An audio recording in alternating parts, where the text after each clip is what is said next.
नमस्कार।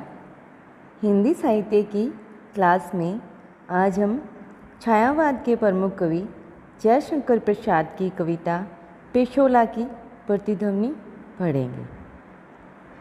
जयशंकर प्रसाद का व्यक्तित्व परिचय इस प्रकार है। जयशंकर प्रसाद का जन्म 30 जनवरी 1890 को वाराणसी में हुआ।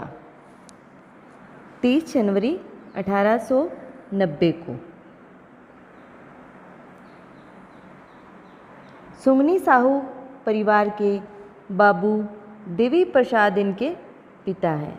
सुमनी साहू परिवार के बाबू देवी प्रसाद इनके पिता थे और माता का नाम इनका था मुन्नी देवी। कविता करने की प्रवृत्ति आप में बचपन से ही रही।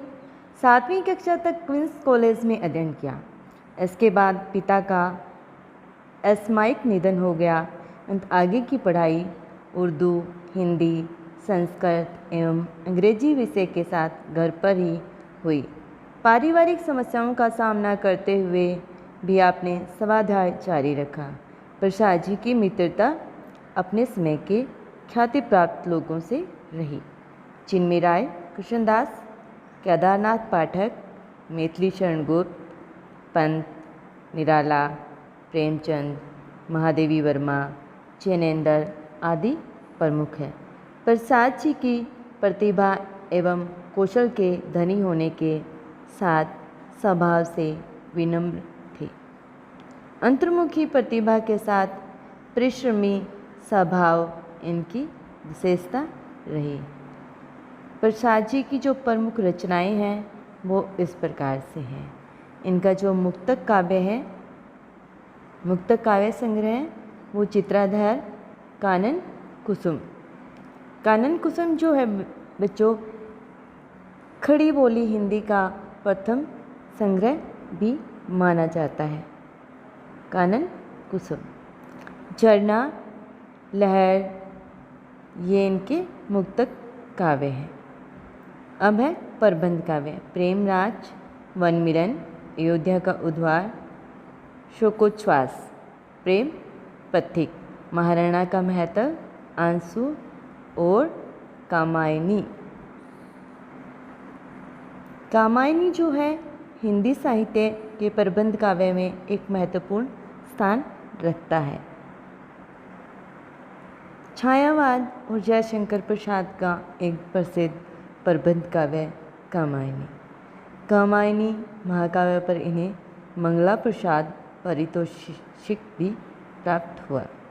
इनके जो नाटक हैं सज्जन, कल्याणी, करुणालय, विशाख, अजातशत्रु, जन्मेजय का नागयज्ञ, कामना, स्कंदगुप्त, एक घूंट, चंद्रगुप्त और ध्रुवस्वामिनी। इनके अधिकांश नाटक जो हमारा भारतीय इतिहास है, उन ऐतिहासिक पात्रों को लेकर के उन ऐतिहासिक समस्याओं को वर्तमान से जोड़ते हुए लिखे गए हैं। इनके जो कहानी संग्रह हैं वो है छाया, प्रतिध्वनि, आकाशदीप, आंधी और इंद्रजाल। इन्होंने 3 उपन्यास लिखे, कंकाल, तितली और इरावती। इरावती जो है इनका अधूरा उपन्यास है। इसी तरह इनके जो निबंध है, साहित्यिक निबंधों में इनके है प्राकृतिक सौंदर्य, भक्ति, हिंदी साहित्य सम्मेलन, सरोज, हिंदी कविता का विकास। ऐतिहासिक निबंध में जो प्रमुख निबंध है वो इस प्रकार है। सम्राट चंद्रगुप्त मौर्य, मौर्यों का राज्य परिवर्तन, आर्यव्रत का प्रथम सम्राट, दशराज युद्ध। और समीक्षात्मक निबंध है चंपू, कवि और कविता, कविता का रसास्वाद, काव्य और कला, रहस्यवाद, रस, नाटकों में रस का प्रयोग, नाटकों का प्रारंभ, रंगमंच इत्यादि। प्रसाद जो है छायावाद के प्रणेताओं में से एक कवि है। मूलतः प्रेम और सौंदर्य के कवि रहे हैं। इसके अलावा इनके काव्य में निम्नलिखित विशेषताएं पाई जाती हैं।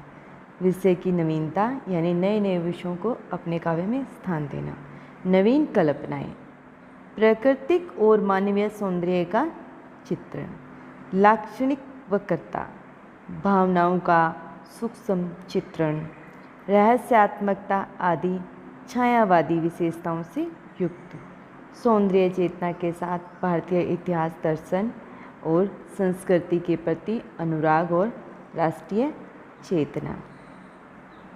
इस प्रकार प्रसाद के काव्य में छायावादी सौंदर्य प्रेरकता एवं भावुकता के साथ भारतीय संस्कृति के उज्ज्वल पक्षों और इतिहास के गौरवपूर्ण पन्नों का उजला रंग भी मिलता है, जो राष्ट्रवादी भावनाओं को जागृत करता है।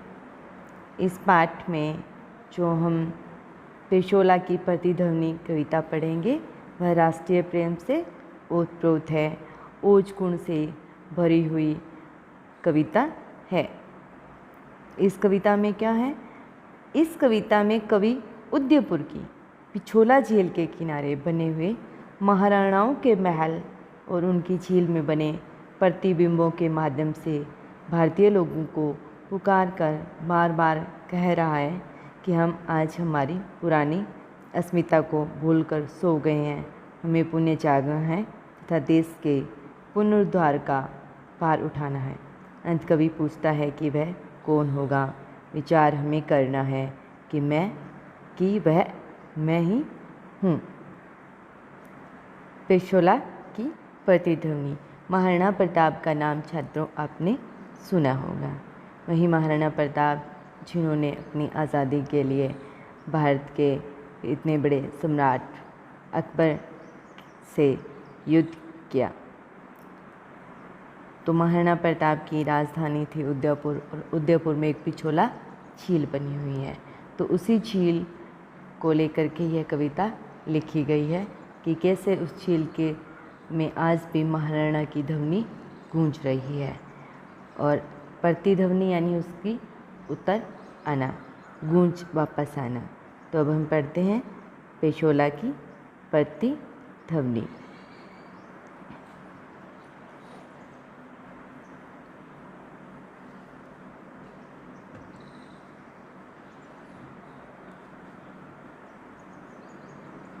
मूल पाठ पेशोला की प्रतिध्वनि। अरुण करुण बिंब, वह निर्धूम भस्म रहित चवलन पिंड। अरुण करुण बिंब, शाम का समय है और जो सूर्य है अरुण, वो बिल्कुल करुणता लिए हुए है, बिल्कुल निढाल सा है। वह निर्धूम भस्म रहित चवलन पिंड, वह बिल्कुल धूल बिना धूम के, भस्म रहित बिना राख के चलता हुआ एक पिंड के रूप में दिखाई दे रहा है। विकल विवर्तनों से विरल परिवर्तनों में, शर्मित नमित सा पश्चिम के वियोग में है आज निर्बलम सा।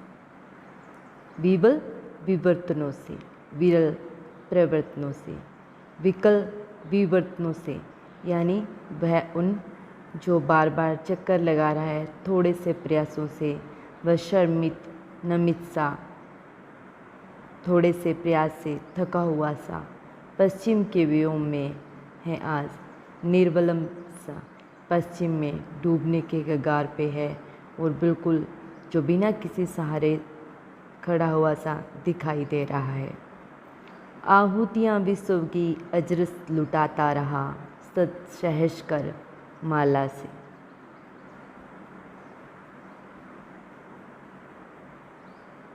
पश्चिम के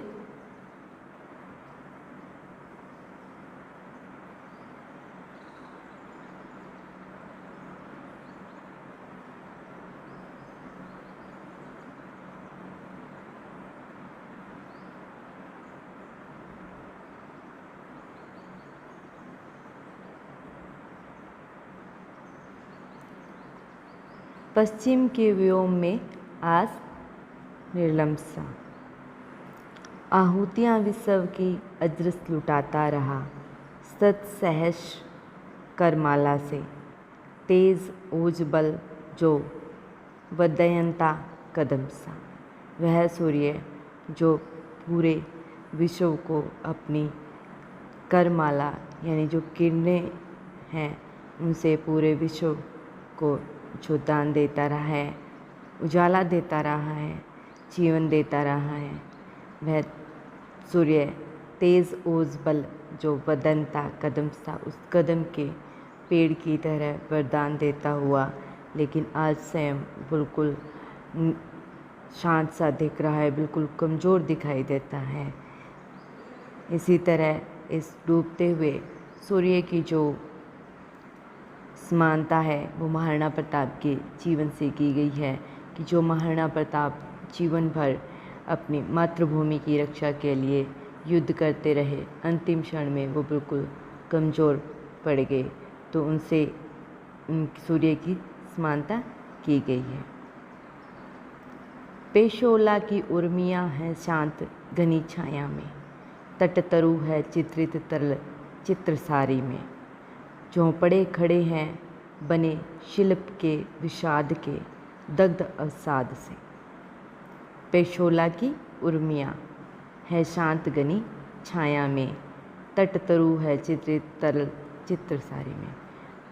पिछोला झील की जो लहरें हैं वो बिल्कुल शांत दिखाई दे रही है और घनी छाया में तटतरु है, उसकी घनी छाया है, जो पेड़ है वो नीचे पानी में ऐसे दिखाई दे रहे हैं जैसे तरल चित्रकारी किसी ने की हो। झोंपड़े खड़े हैं बने शिल्प के विषाद के दग्ध अवसाद से, उसके चारों ओर जो झोंपड़े खड़े हैं, जो अवसाद रह गए हैं, महल थे प्राचीन जो महाराणा प्रताप की भव्यता के प्रतीक थे, वो बिल्कुल दुखी जले हुए से, अवसाद से जले हुए खड़े हैं, अपने ही दुख से दुखी है वो। दूसर जल्लद खंड झटक पड़े हैं जैसे विजन अनंत में, और उस निर्जन बिल्कुल आकाश में कुछ बादल बिल्कुल धूल रहित इधर उधर छिटके पड़े हैं कि काली माँ बिखरती है संध्या के कलंक सी, और उस आसमान में जो धीरे धीरे अंधेरा हो रहा है सूर्य डूबने के बाद, वह एक कलंक संध्या के कलंक सी, उस संध्या के कलंक रूपी काली माँ जो है चारों तरफ बिखर रही है। इसका दूसरा अर्थ यह भी है कि जो ये राज्य रहा है, ये यह देश रहा है जहाँ इसकी ओजस्विता महाराणा प्रताप का तेज पुंज बल जो द्रव चमकता था, आज कहीं न कहीं वो अंधेरे में गर्त में डूब रहा है। दुदुम्भी मृदंग तुर्ण शांत सब मौन है, फिर भी पुकार सी है गूंज रही व्योम में। कौन लेगा भारी है, कौन पिछलेगा नहीं। सब तरह के जो मृदंग हैं बजाने वाले हैं, दुदुम्भी मृदंग तुर्ण, सब शांत सब मौन है, फिर भी कहीं न कहीं उस वातावरण में फिर भी पुकार सी है गूंज रही व्योम में, फिर भी एक आवाज़ उस आकाश में गूंज रही है। कौन लेगा भारी है, कौन बिचलेगा नहीं। आवाज़ कैसी आवाज़ आ रही है कि महाराणा प्रताप जैसे अब भी पूछ रहे हो कि इस देश का भार कौन लेगा, कौन बिचलेगा नहीं, कौन विकट परिस्थितियों में भी विचलित नहीं होगा। दुर्बलता इस अस्थि मांस की, ठोक कर लोहे से परख कर वज्र से। जो अपनी शरीर की, मानव की जो दुर्बलताएं हैं, इस अस्थि पंजर युक्त शरीर के ठोक कर लोहे से, परख कर वज्र से, इस लोहे के समान तपाकर, वज्र के समान मजबूत बनाकर इसका भार कौन लेगा अपने कंधों पर। प्रलोका खंड के निकंश पर कसकर, चूर्ण अस्थि पुंज सा हंसेगा अट्टहास कौन। जो विकट परिस्थितियों की जो विपत्तियां हैं, उसको अपने तीर पर कसकर कौन यह भार उठा सकता है। चूर्ण अस्थि पुंज सा हंसेगा अट्टहास कौन। कौन है ऐसा जो दुश्मनों को हरा करके उनका अट्टहास से दुश्मन कांप जाए, ऐसा कौन है? साधना पिचासों की बिखर चूर चूर होके धूली सी उड़ेगी किस द्रुप्त फुतकार से। कि जो इस देश के दुश्मन है, दुश्मन रूपी जो पिचास है, जो राक्षस है, उनको बिल्कुल चूर चूर कर कौन कर सकेगा। धूल सी उड़ेगी किस द्रुप्त फुतकार से, कि किसकी बुलंद आवाज़ से जो है उनकी दुश्मनों के मन में डर बैठेगा, ऐसा कौन है? कौन लेगा भारी है, जीवित है कौन? सांस चलती है किसकी, कहता है कौन ऊंची छाती कर मैं हूँ मेवाड़ में। फिर कवि पूछता है कि ये भार कौन उठाएगा? कौन है ऐसा जीवित, कौन ऐसा व्यक्ति है जिसमें अब भी साहस है कि दुश्मनों से जो लड़ सके? क्या अभी भी कोई जीवित है? कहने का तात्पर्य है कि ऐसा कोई व्यक्ति अभी है कि जो इस देश का भार उठाने के लिए तैयार है। सांस चलती है किसकी, यानी किस में ऐसा साहस है? कौन कह सकता है कि ऊंची छाती कर कि मैं हूँ मेवाड़ में, कि मैं इस देश में, इस मेवाड़ में मैं हूँ। अरावली श्रृंग सा समुन्नत सिर किसका, अरावली पर्वत के शिखरों जैसा ऊंचा शिखर सिर किसका है? जो ऊंचा साहस किसका है जो आगे बढ़कर इस देश का भार अपने कंधों पर ले सके, इसकी रक्षा का भार। बोलो कोई बोलो, अरे क्या तुम सब मृत हो। यानी इस तरह महाराणा के भाव पिछोला झील के पर ध्वनि के रूप में, जैसे अब भी वहाँ ध्वनि गूंज रही हो कि वो बार बार पूछ रही हो कि कौन है ऐसा जो इस देश का भार अपने ऊपर ले सकेगा, जो देश को संभाल सकेगा। वो बार बार पूछ रही है कि कोई बोलो। सामने से कोई प्रतिध्वनि नहीं आती है, आवाज़ नहीं आती है, तो वजह से ध्वनि कहती हुई प्रतीत होती है कि क्या तुम सब मृत हो। आ इस खेवा की कौन थामता है पतवार ऐसे अधड़ में, अंधकार परावार गहन नियति सा उमड़ रहा है ज्योति रेखाहीन शुद्ध हो। कवि कहता है कि आह इस खेवा की कौन थामता है पतवार ऐसे अधड़ में, कि इस जो नाव की पतवार है, इस अंधकार में कौन थामता है, इस देश की बागडोर अपने हाथों में कौन लेता है। अंधकार परावर गहन नियति सा, जो अंधकार है वो सागर के समान गहरा होता जा रहा है। इस समय का, इस नियति का अंधकार जो है बिल्कुल बहुत ज़्यादा अंधेरा इस देश में छाया हुआ है। उमड़ रहा है ज्योति रेखाहीन शुद्ध हो, चारों ओर से ये ज्योतिहीन होकर समुद्र सा गहरा नियति का अंधकार देश पर छा गया है। खींच ले चला है काल धीवर अनंत में, सांस सफरी सी अटकी है किसकी आशा में। कि खींच ले चला है काल धीवर अनंत में, काल रूपी नाविक जो है इस पतवार को, इस देश की स्थिति को बहुत अनंत में ले गया है। कहने का तात्पर्य है कि यहाँ जो प्राचीन समय की जो स्मृतियाँ हैं, ये प्राचीन समय की महाराणा का जो तेज है वो तेज रूपी कहाँ चला गया है। सांस सफरी सी अटकी है किसकी आशा में, उस मछली के समान अब सांस अटकी हुई है कि कोई आएगा और वापस से महाराणा प्रताप की तरह इस देश को संभालेगा। आज भी पेशोला के तरल जलमंडलों में वही शब्द घूमता सा गूंजता विकल है, किंतु वह ध्वनि कहाँ। गौरव से काया पड़ी माया है प्रताप की, वही मेवाड़ किंतु आज परती ध्वनि कहाँ। इसी आशा और उम्मीद में आज भी वही ध्वनि पेशोला की जो झील है उसके जल मंडलों में वही प्रतिध्वनि, वही ध्वनि घूमती है, वही शब्द बार बार घूमते हुए वही भावनाएं व्यक्त होती है कि इस देश को कौन संभालेगा।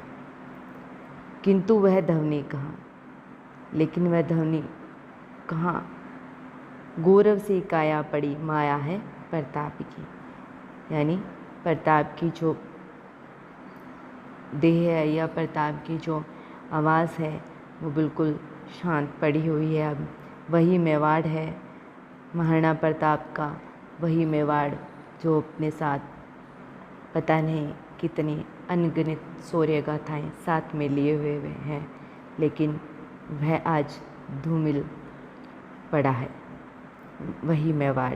किंतु आज प्रतिध्वनि कहाँ, उस ध्वनि का उत्तर जो प्रतिध्वनि है वो कहीं भी आज प्राप्त नहीं हो रहा। तो इस तरह कवि ने प्रतिध्वनि, पिशोला की प्रतिध्वनि के माध्यम से इस कविता में महाराणा प्रताप की भावनाओं को व्यक्त किया है।